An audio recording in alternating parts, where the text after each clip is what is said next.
சென்னை கோட்டூர்புரத்தில் உள்ள அண்ணா நூற்றாண்டு நூலக கலையரங்கில் இரும்பின் தொன்மை குறித்த நூல் வெளியிடுதல், கீழடி திறந்தவெளி மற்றும் கங்கை கொண்ட சோழபுரம் அருங்காட்சியகங்களுக்கு அடிக்கல் நாட்டுதல் உள்ளிட்ட நிகழ்ச்சிகளில் முதலமைச்சர் கலந்து கொண்டிருக்கிறார். அதில் அவர் உரையாற்றி வருகிறார். அதனை நேரலையில் பார்க்கலாம்.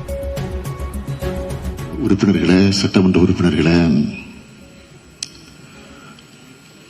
மேயர், துணை மேயர் உள்ளிட்ட உள்ளாட்சி அமைப்பினுடைய பிரதிநிதிகளை,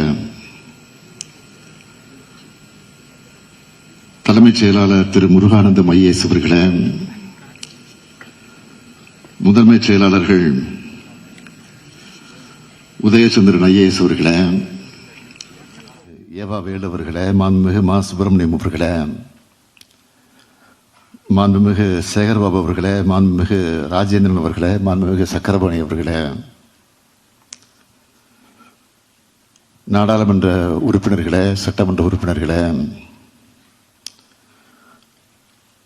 மேயர், துணை மேயர் உள்ளிட்ட உள்ளாட்சி அமைப்பினுடைய பிரதிநிதிகளை, தலைமைச் செயலாளர் திரு முருகானந்தம் ஐஏஎஸ் அவர்களே, முதன்மை செயலாளர்கள் உதயச்சந்திரன் ஐஏஎஸ் அவர்களே, சந்திரமோகன் ஐஏஎஸ் அவர்களே, கேம்பிரிட்ஜ் பல்கலைக்கழகத்தினுடைய பேராசிரியர் திலீப் குமார் சக்கரவர்த்தி அவர்களே,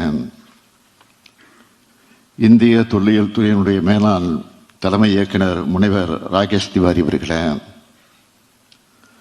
தொல்லியல் துறையினுடைய கல்வியியல் மற்றும் ஆய்வு ஆலோசகர் பேராசிரியர் ராஜன் அவர்களே, தொல்லியல் துறையினுடைய வல்லுநர்களே, அரசு உயர் அலுவலர்களே, பத்திரிகை மற்றும் ஊடகத்துறை சார்ந்திருக்கக்கூடிய நண்பர்களே, வருகை தந்திருக்கக்கூடிய பெரியோர்களே, தாய்மார்களே, மாணவ செல்வங்களே, உங்கள் அனைவருக்கும் என்னுடைய அன்பான வணக்கம்.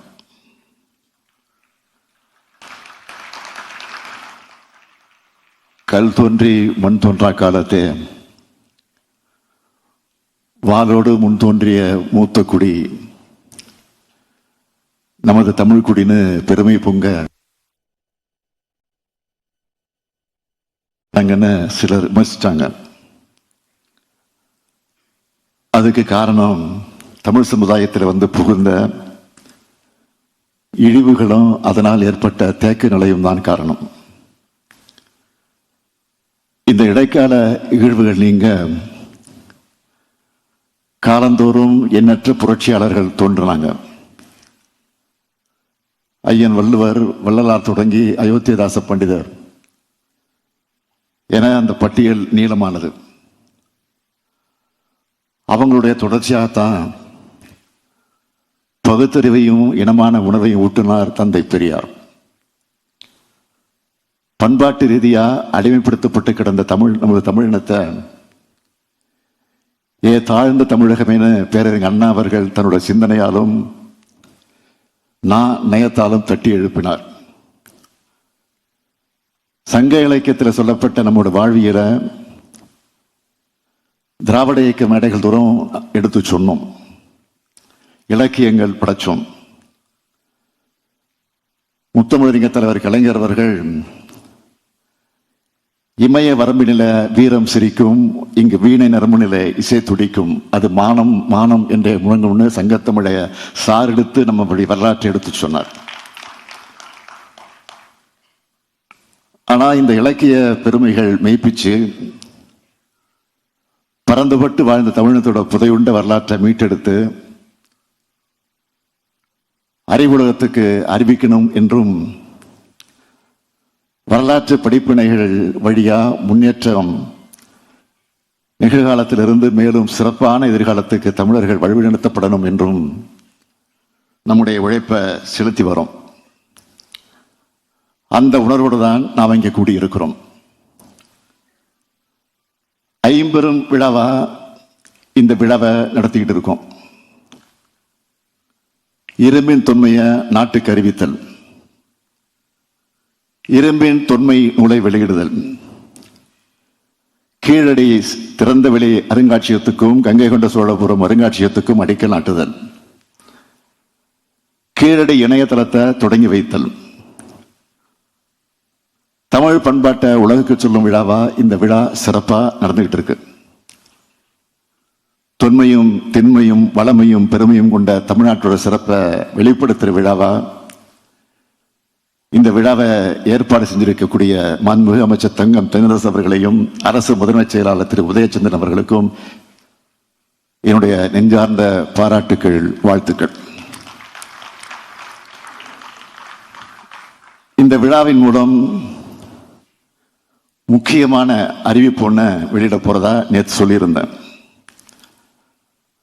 பலரும் என்ன அறிவிப்புன்னு கேட்டுக்கிட்டே இருந்தாங்க. இந்த நிகழ்ச்சிக்கு வருகிற வரையிலும் கேட்டுக்கிட்டே இருந்தாங்க. தமிழர்களுடைய தொன்மையை உலகத்துக்கு சொல்ற ஒரு மாபெரும் ஆய்வு பிரகடனத்தை இப்போ நான் அறிவிக்க போகிறேன். இங்கே கூடியிருக்கிறவங்களும் நேரலையில இந்த விழாவை பார்க்கக்கூடியவங்களும் கவனமாக கேளுங்க. தமிழ் நிலப்பரப்பிலிருந்து தான் இரும்பின் காலம் தொடங்குச்சு. இந்திய நாட்டுக்கு மட்டுமல்ல, உலகுக்கே மறுபடியும் சொல்றேன், தமிழ் நிலப்பரப்பிலிருந்து தான் இரும்பின் காலம் தொடங்குச்சு என்ற மாபெரும் மானுடவியல் ஆய்வு பிரகடனத்தை இந்த நிகழ்ச்சியின் வாயிலாக அறிவிக்கிறேன். 5300 ஆண்டுகளுக்கு முன்னாடியே உருக்கு இரும்பு தொழில்நுட்பம் தமிழ் நிலத்தில் அறிமுகமாயிடுச்சு. இப்போ தமிழ்நாட்டில் மேற்கொள்ளப்பட்ட அகழ்வாய்வுகள் மூலம் அண்மையில் கிடைக்கப்பெற்ற கால கணக்கீடுகள் இரும்பு அறிமுகமான காலத்தை கிமு 4000 ஆண்டின் முற்பகுதிக்கு கொண்டு சென்றிருக்கு. தென்னிந்தியாவில் குறிப்பா தமிழ்நாட்டில் 5300 ஆண்டுகளுக்கு முன்னாடி இரும்பு அறிமுகமாயிருக்கும்னு உறுதியா சொல்லலாம். இது ஆய்வு முடிவுகளாகவே நான் அறிவிக்கிறேன். தமிழ்நாடு அரசு தொல்லியல் துறையால மேற்கொள்ளப்பட்ட அகழ்வாய்வுகளில் சேகரிக்கப்பட்ட மாதிரிகள் உலகத்தோட தலைசிறந்த ஆய்வகங்களுக்கு அனுப்பி வைக்கப்பட்டுச்சு. பூனே நகர்ல இருக்க பீர்பால் சஹானி தொல் அறிவியல் நிறுவனம், அகமதாபாத் நகரில் இருக்கக்கூடிய இயற்பியல் ஆராய்ச்சி ஆய்வகம் ஆகிய தேசிய அளவில் புகழ்பெற்ற ஆய்வு நிறுவனங்களுக்கும் பன்னாட்டு அளவில் உயரிய நிறுவனமான அமெரிக்க நாட்டின் புளோரிடா மாநிலத்தில் இருக்க பீட்டா அலுவலகத்துக்கும் மாதிரிகள் பகுப்பாய்வுக்கு அனுப்பி வைக்கப்பட்டுச்சு. தேசிய நிறுவனங்கள்ல OSI பகுப்பாய்வுக்கும் பீட்டா ஆய்வகத்தில் கதிரியக்க கால பகுப்பாய்வுக்கும் ஒரே தாழியிலிருந்து மாதிரிகளை அனுப்பி வச்சோம். இப்படியான 3 நிறுவனங்களிடமிருந்தும் ஒரே மாதிரியான பகுப்பாய்வு முடிவுகள் பெறப்பட்டிருக்கு. தமிழ்நாடு அரசு தொல்லியல் துறை பல்வேறு ஆய்வு நிறுவனங்களுக்கு மாதிரிகளை அனுப்பி பெறப்பட்ட முடிவுகளை கூர்ந்து ஒப்பாய்வு செஞ்சதுல ஒரே மாதிரியான முடிவுகள் கிடைக்குது. இப்ப கிடைச்சிருக்க கதிரியக்க கால கணக்கீடுகள் மற்றும் OSL பகுப்பாய்வு கால கணக்கீடுகள் அடிப்படையில் கிமு 3345 தென்னிந்தியாவில் இரும்பு அறிமுகம் ஆயிடுச்சுன்னு தெரிய வருது. அதற்கான ஆய்வு முடிவுகள் இதோ.